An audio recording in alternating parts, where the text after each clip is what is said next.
मोतिहारी से बड़ी खबर मिल रही है, जहां प्रॉपर्टी डीलर को अपराधियों ने गोली मारकर हत्या कर दी है।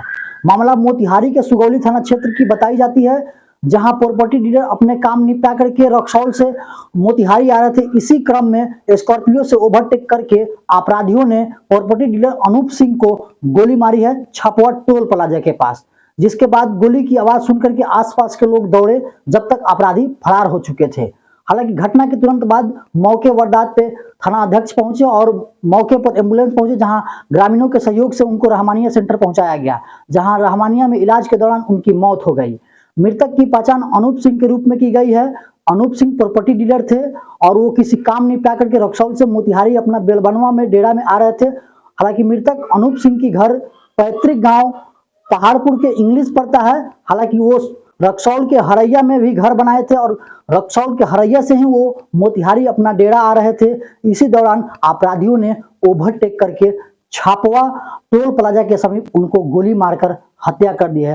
5 गोली अनूप सिंह को लगी है, 1 माथे में लगी है, 2 बाह में लगी है, जबकि 2 गोली पेट में लगी है अनूप सिंह को, जहां इलाज के दौरान रहमानिया मेडिकल सेंटर में डॉक्टरों ने उन्हें मृत घोषित कर दिया है। घटना के बाद मोतिहारी सदर एएसपी शिखर चौधरी ने बताया कि घटना के बाद पुलिस आसपास के सीसीटीवी कैमरा को खंगाल रही है। अज्ञात अपराधियों के विरुद्ध छापेमारी चल रही है। बहुत जल्द अपराधियों को पकड़े जाएंगे। हालांकि इस मामले में अब तक क्या कुछ निकल करके आता है, अगले अपडेट में दिखाएंगे। इस घटना के संबंध में मोतिहारी सदर एएसपी शिखर चौधरी क्या कुछ कहते हैं, सुनिए इस रिपोर्ट में। आज सुबह सुगौली में नए बन रहे टोल प्लाजा के सामने अनूप सिंह को गोली मारने की वारदात सामने आई। कुछ अज्ञात अपराधियों द्वारा ये घटना किया गया। घायल को अस्पताल भेजा गया इलाज हेतु और पुलिस सीसीटीवी और अन्य तकनीकी मदद लेके अपराधियों को चिन्हित करने में जुटी हुई है। इसी कड़ी में मोतिहारी के पिपरा कोठी कृषि विज्ञान केंद्र में आयोजित 3 दिवसीय किसान कल्याण मेला के दूसरे दिन अंतर्राष्ट्रीय किसान सम्मेलन में सैकड़ों विदेशी वैज्ञानिकों ने लिया हिस्सा। स्थानीय सांसद सह पूर्व केंद्रीय कृषि मंत्री राधा मोहन सिंह ने किसानों को संबोधित करते हुए प्रधानमंत्री नरेंद्र मोदी के कार्यकाल के बारे में बताया और किसानों को संबोधित करते हुए मेला में लगे स्टॉल के बारे में जानकारियां दी। आगे विदेशी वैज्ञानिक क्या कुछ कहते हैं और मोतिहारी सांसद क्या कुछ कहते हैं, आइए सुनवाते हैं और दिखाते हैं इस रिपोर्ट में। अपने देश में हूं जैसा गर्व महसूस कर रहा हूं। एक सीमा केवल खींची हुई है जिससे आत्माओं और मन की भावनाओं को, जो प्रेम स्नेह है दोनों देशों को, उसको नहीं मिटा सकती है। अभी अभी इतना खुशी की बात है कि अभी अयोध्या में श्री रामचंद्र जी का जस्ट फिलहाल एक गौरवान्वित महसूस किया गया है और हमारे नेपाल के साथ संबंध जुड़ा हुआ है। माता सीता जनकपुर से और श्री राम भारत से, और दोनों का मिलन से समग्र भारतवर्ष का जय जय हुआ है। और मैं उस देश से हूं जिससे बिना सिया राम के राम पूरे नहीं हो सकते हैं। सिया राम होगी तो भी जाके राम पूरे हो सकते हैं। तो इतना गर्व महसूस करता हूं। और भारत नेपाल की मैं क्या कहूं, हमारी तो बेटी रोटी की संबंध है, इसको कोई नहीं, वो ब्लड में है, उसको कोई नहीं मिटा सकता है। और मैं टेक्निक रिसर्च एंड डेवलपमेंट की बात करूं तो इतनी अच्छी आईसीआर ने और भारत ने इतनी अच्छे रिसर्च एंड टेक्नोलॉजी में जो एडवांसमेंट किया गया है, मैं सरकार से निवेदन करना चाहता हूं कि ये टेक्नोलॉजी को नेपाल में भी दी जाए, ताकि नेपाल की किसान की भी कल्याण हो और नेपाल भी आत्मनिर्भर बने। वो मैं गुजारिश करना चाहता हूं कि यहाँ से जो हमारी एक परंपरागत से एक जो संबंध है, एक केवल रिश्ते में नहीं रह के टेक्नोलॉजी भी ट्रांसफर होने की जरूरत है।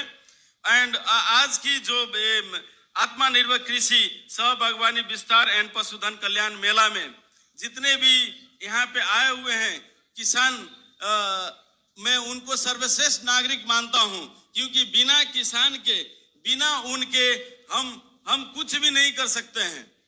जब तक किसान रहेंगे हम हैं। टेक्नोलॉजी यदि किसान चाहेंगे, इस्तेमाल करेंगे, तो ही टेक्नोलॉजी की विस्तार होगी। इसलिए टेक्नोलॉजी और किसान की दोनों के मिश्रण होके ही इनोवेशन हो सकती है, वो मैं यहाँ कहना चाहता हूँ। और नेपाल भारत के ऊपर मैं चर्चा करना चाहता हूँ कि नेपाल में अभी भी जो हमारी भारत के साथ जो परंपरागत से जो संबंध जुड़ा हुआ है अभी भी है उस प्रकार का, और हम चाहते हैं कि इसको और ज्यादा प्रगाढ़ बनाएं और जो भी संबंध हम अभी एक दूसरे में जो एक कनेक्टिविटी का कहीं गैप महसूस हो रही है उसको भी जल्द से जल्द विभिन्न सरकार की नीतियों से, विभिन्न सरकार की संप्रेम मिलन से उस चीज को कायम किया जाए। और नेपाल भारत संबंध इस विश्व में ही सबसे अलग है, प्रगाढ़ है। हमारा ना कोई वीसा है, ना कोई पासपोर्ट है, ना कहीं आने जाने की बंदेज है। हम दोनों स्वतंत्र हैं एक दूसरे देश में जाने के लिए, तो बाउंड्री की क्या सीमा की क्या जरूरत है।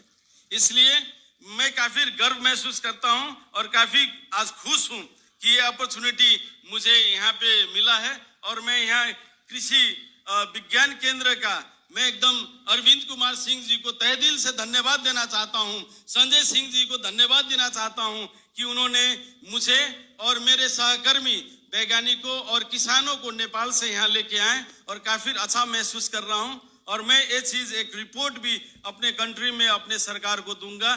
गांव का बहुत ज्ञान नहीं रहा और इसका हम पे परिणाम भुगतना पड़ा है।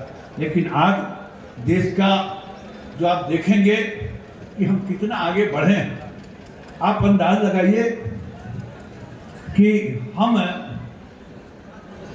कभी था कि देश में, विकसित देश में हम 10वें नंबर पर थे, आज 5वें नंबर पर। आप देखेंगे कि चंद्रमा के दक्षिण ध्रुव में आज तक किसी ने झंडा नहीं फहराया था, हिंदुस्तान ने झंडा, अमेरिका में भी नहीं फहराया था, वो काम हमने किया। फिर G20 का आपने अधिवेशन देखा, G20, और आपको आश्चर्य होगा कि एशियाई खेल में 100 से अधिक मेडल हमारे खिलाड़ियों ने जीता और पैरा एशियाई खेल में भी 100 से अधिक मेडल हमारे खिलाड़ियों ने जीता है। भारत में सबसे बड़ा समुद्री अटल सेतु का निर्माण मुंबई के बगल में हुआ, जिसका हाल उद्घाटन हुआ। इसी तरह से आप देखेंगे कि अब नमो ट्रेन और अमृत ट्रेन के देश में चला, हमारा भी लाइन का दोहरीकरण हो रहा है। दोहरीकरण होने के बाद हमें भी ये सब नसीब होगा, लेकिन बड़ी तेजी से इस दिशा में काम हो रहा है। अब नारी बंधन अधिनियम, विधानसभा, देखिए परिवार तब खुशहाल होगा, देश तब खुशहाल होगा जब आधी आबादी भी खुशहाल होगी। नारी शक्ति का स्तंभ है, तो उनके लिए कानून लाया गया, लोकसभा विधानसभा में आरक्षण की व्यवस्था की गई है। ये परीक्षा में जो गड़बड़ी होता था, जो पेपर लीक होता था, बहुत कड़े कानून बनाए गए। पता है ना, बड़े कड़े कानून हमारी सरकार ने बनाई है। और इसी तरह से 10 वर्षों में भारत ने राष्ट्रहित में ऐसे अनेक कामों को पूरा होते हुए देखा।